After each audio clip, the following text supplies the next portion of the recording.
все могло бы сложиться иначе. Сын крестьянина из Пензенской губернии мог бы остаться в родной деревне со смешным названием Таракановка. Так и жил бы парень на этой земле, растил хлеб, любил жену, детей.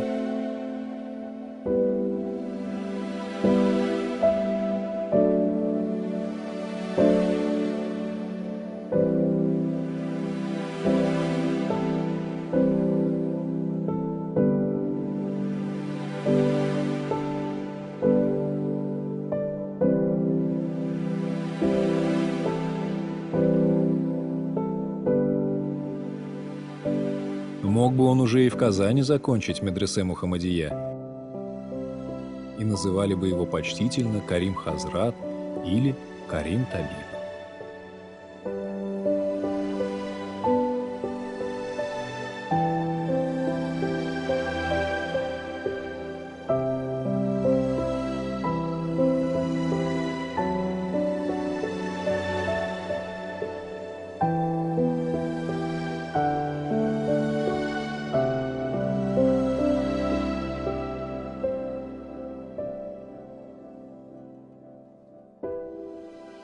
Однако история сослагательного наклонения не терпит.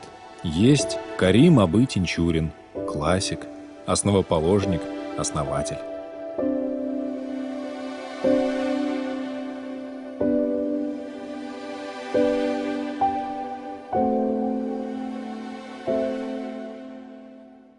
О нем говорил уже много лет спустя не менее знаменитый наш писатель Адель Кутуй, что именно Карим Тинчурин вместе с Габдуллой Кореевым были создателями Национального театра. И в этом нет никакого сомнения, говорил он. Потому что действительно Тинчурин – это легенда, я повторяю. Это человек удивительной интеллигентности. Он не заканчивал, как все первые наши актеры, ни институтов, ни театральных каких-то школ. Это самородок.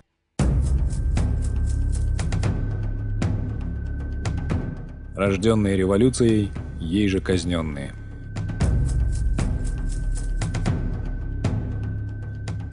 Вот он воспринял и Октябрьскую революцию настолько близко, настолько глубоко, поверил, что мир изменится. Татарский народ станет совсем другим, получит республику, свою независимость. Вот они поверили в этому.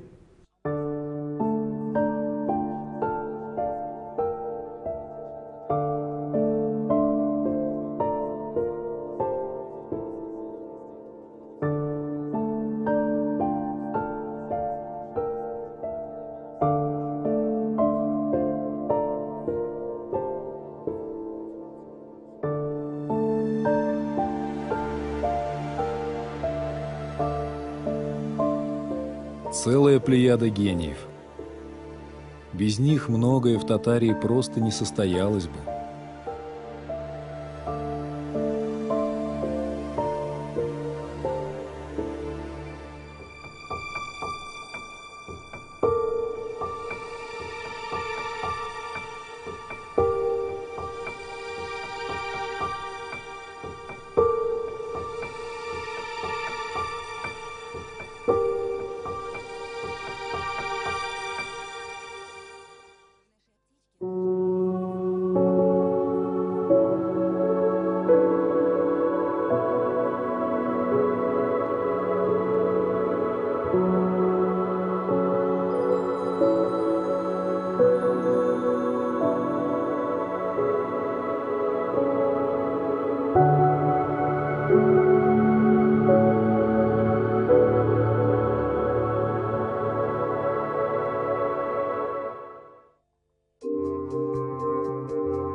Осень 1926 года.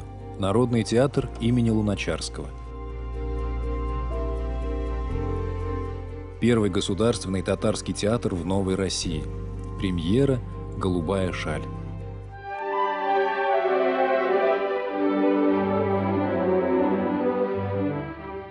Автор сценария, режиссер и исполнитель одной из главных ролей Карим Тинчурин.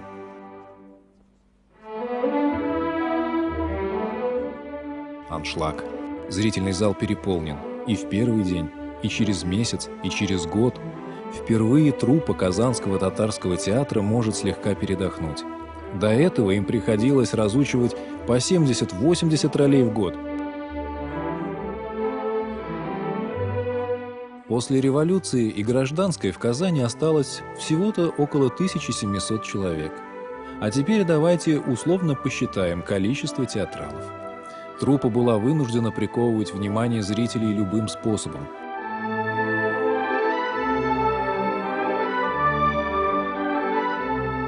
Только в 1922 году театру придали статус государственного со всеми вытекающими отсюда дотациями.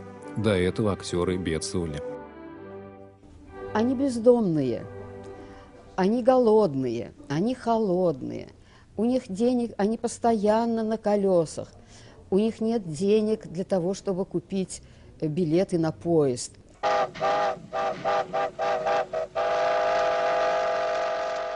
Когда появились женщины-актрисы первые, то покупали билеты 2-3 женщинам, а мужчины ехали зайцами на 3-й полке, под полкой. И даже, это трудно представить, даже есть же в вагонах ящики для угля. Они прятались там. Их ловили, их высаживали. Вы представляете, они мерзли. Вы представляете, как надо было любить это дело, как надо было понимать значение театра для человека, чтобы переносить вот весь этот ужас.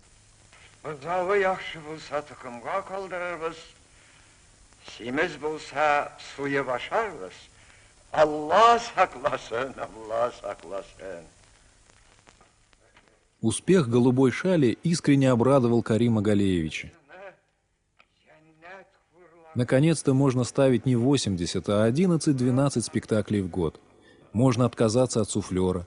Актеры перестанут бояться забыть реплику и больше будут уделять внимание творчеству.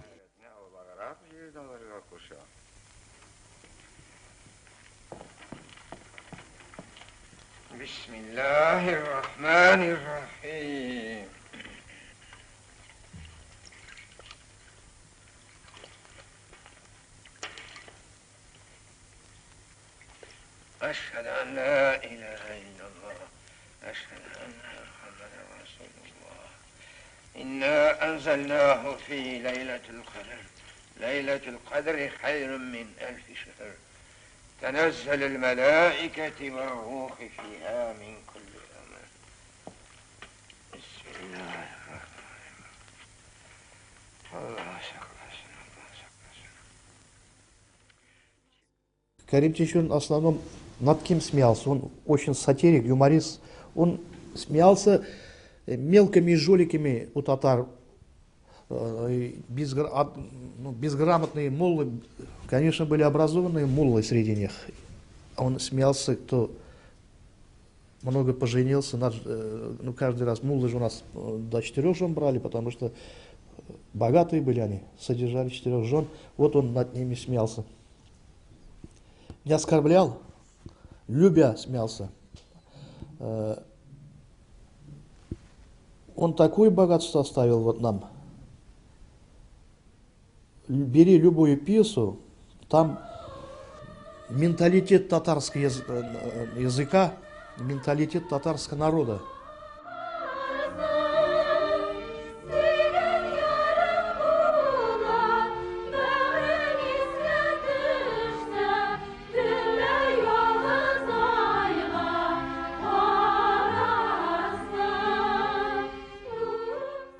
Настоящий талант в чем его? Конечно, народность. Хотел бы он, не хотел бы он народный все-таки. Просто народный драматург. Удивительный симбиоз вот получился в том отношении, что он нашел человека, который поверил ему, что можно создать тот произведение. Это называется музыкальная драма, музыкальная комедия. Этого никогда у нас не было еще. Он первый раз открыл этот жанр с Олеховым Сайдашевым. Вот когда они вместе сошли друг с другом, и получился тот величайший скачок. Назim Papay'nın geceleri partiye eşkine kırganıydı. Он был правдив настолько, что зрители видели в персонажах его произведений своих соседей, друзей, недругов. Вот одна из правдивых историй, рассказанных уже в наши дни. Когда я начал здесь работать в 2002 году, зашел старик, ему уже 87. Он такой с палочки зашел, говорит, вот я вас знаю, родом я из Арска, у нас в деревне вот Азамбаш. И он зашел и сказал, что пьесу «Кандарбуе» Карим Тинчурин написал как раз с Олег Сайдашевым вместе в этой деревне. Вот я, говорит, был тогда там, я еще молодой был, говорит, маленький, и как раз я начал поднимать документы и посмотрел вот эту пьесу, потом сопоставил с теми местами, где он писал. Оказывается, они жили там, и с Олег Сайдашевым вместе. И вот он там тогда и написал вот эту пьесу. И вот эта песня там есть «Кандарбуе», и она тоже, оказывается, написана была там. Когда я начал поднимать вот все историю вот этой пьесы, так скажем, и прототипов я нашел их, что там было написано, там начинается то, что с мельницей, все вот эта история. И как раз эта мельница тоже есть. Она была, но сейчас мельницы самой нету, а вот роща осталась от этой мельницы. Все вот эти места, они очень связаны, и мне вот мои родные края вот представились вообще в другом образе. Я потом начал приглядываться как-то вот так, как приеду туда и смотрю, вот оказывается, о чем было написано, вот оказывается, о ком было написано.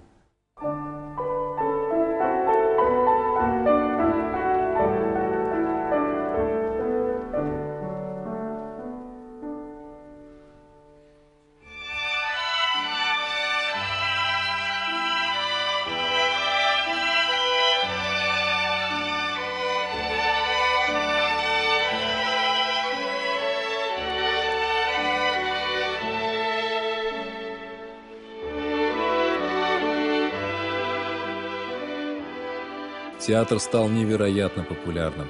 В те времена не было мостов через Булак. Для того, чтобы перебраться из Татарской Слободы на современную улицу Островского, либо на Баумана, где и кочевал тогда Татарский государственный, приходилось балансировать на шатких мостках, перекинутых через озеро. Но это никого не останавливало. Лучше рискнуть праздничной одеждой, чем пропустить любимую постановку. Şulaydır, hele bizi biraz iyileşirsin, var. İşlemek gerek, beklemek akşamın bir ara ahiret. İstenme. Bu estebu var. Yaşa! Ne? Otur. Yaşmayı koyar. Ha? Yaşma, ne? Aş bilmesin de, tege, sangırov. Ay, kuşey. Yok aşağı kırıp çıkarırızlar bizim bunda.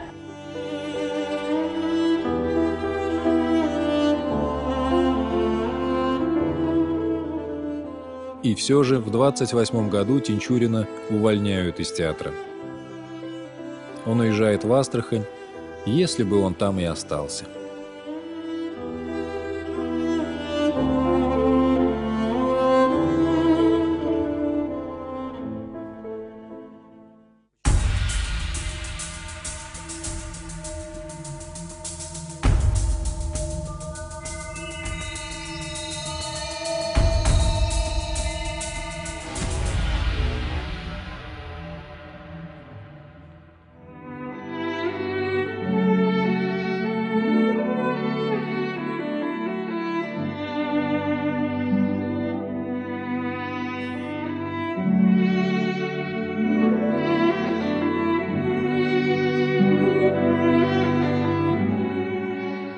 Казань притягивает. Он возвратился и вновь возглавил труппу.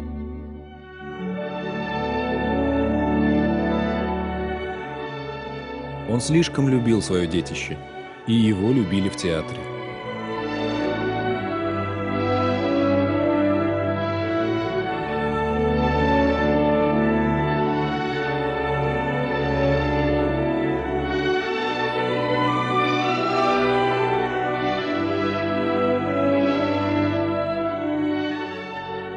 Тот, кто его любил, его же и предал. Шли 30-е годы. Победа социализма, встречи со школьниками, с крестьянами, съезды Союза писателей Российской Федерации. Ничто не предвещало начала конца.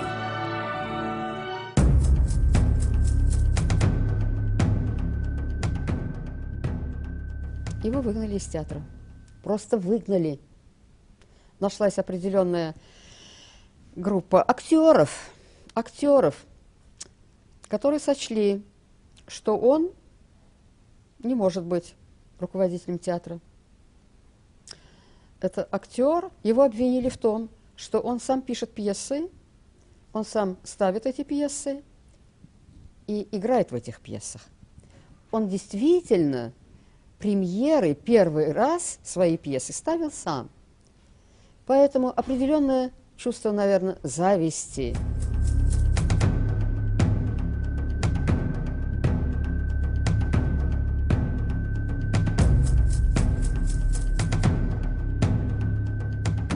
Жена вспоминала потом, Загида ханом Тинчурина, о том, что он вернулся домой, весь какой-то растерянный, потерянный. Он сказал: ты знаешь, а мне сказали, что я ничего не понимаю в театре. И буквально через несколько дней, а вы же знаете, что когда в те годы увольняли с работы, то это означало и арест. И через несколько дней его арестовали.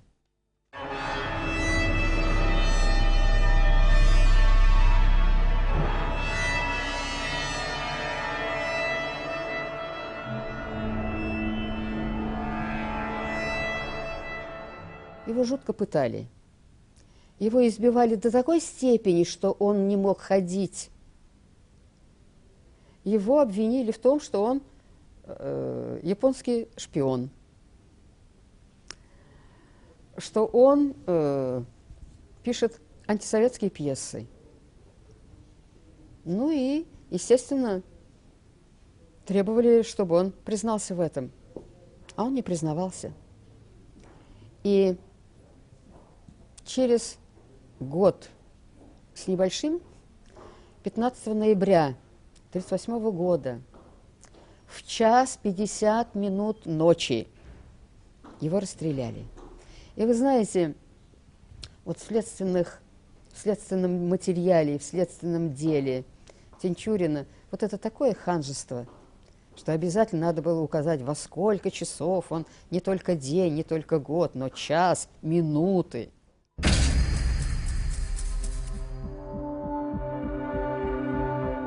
Ноябрь 1938 года, 16 число, 1 час 35 минут. Жизнь Карима Тинчурина оборвалась. Оборвалась целая эпоха развития татарского искусства.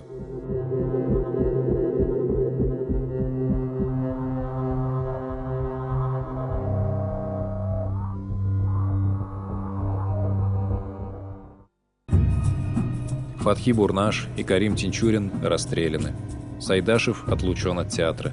Впереди Великая Отечественная, где погибнут Алиш, Кутуй, Жалиль и многие другие. А теперь самое страшное и самое светлое в этой трагедии.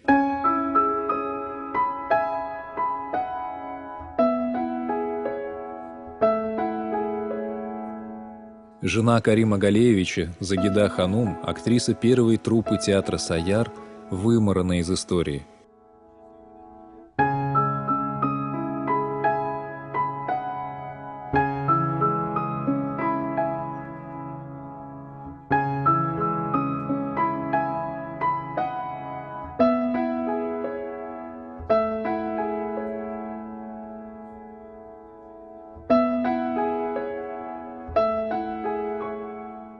Вот две фотографии. Одна отретуширована по моде конца 30-х.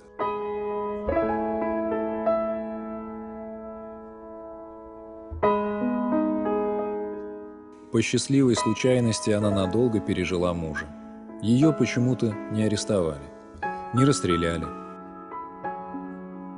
Она могла и замуж выйти, и фамилию сменить, но эта смелая женщина предпочла лжи, гонения и голод. «Я жена Тинчурина», — гордо заявляла она при жизни. Эти же слова написаны на ее могиле.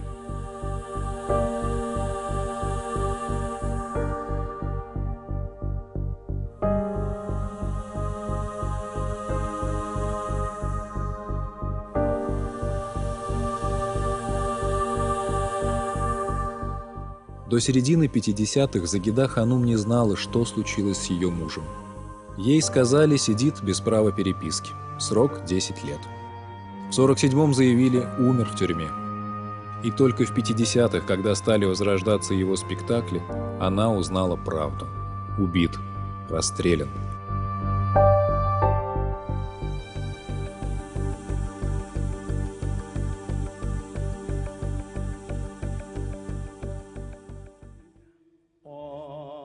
Она до конца не верила, что татарский театр будет таки носить имя своего основателя, что его любимые герои вернутся на сцену и будут радовать зрителя до сих пор.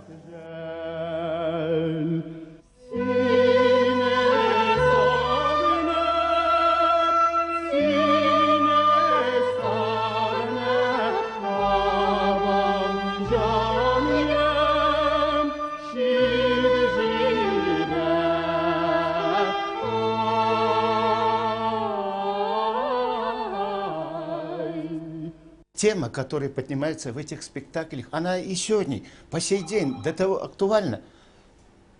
Никакой разницы, что сегодня, что это было где-то лет 50, 60 или 70 лет. Тема, которая поднята в спектакле, очень-очень актуальна. И поэтому, наверное, и спектакли идут, и народ принимает. Yüzüğünü aç ver. Yüzüğünü aç. İşanlar aldığında her nerseni aşarha kitap ruhsatıyla parasan.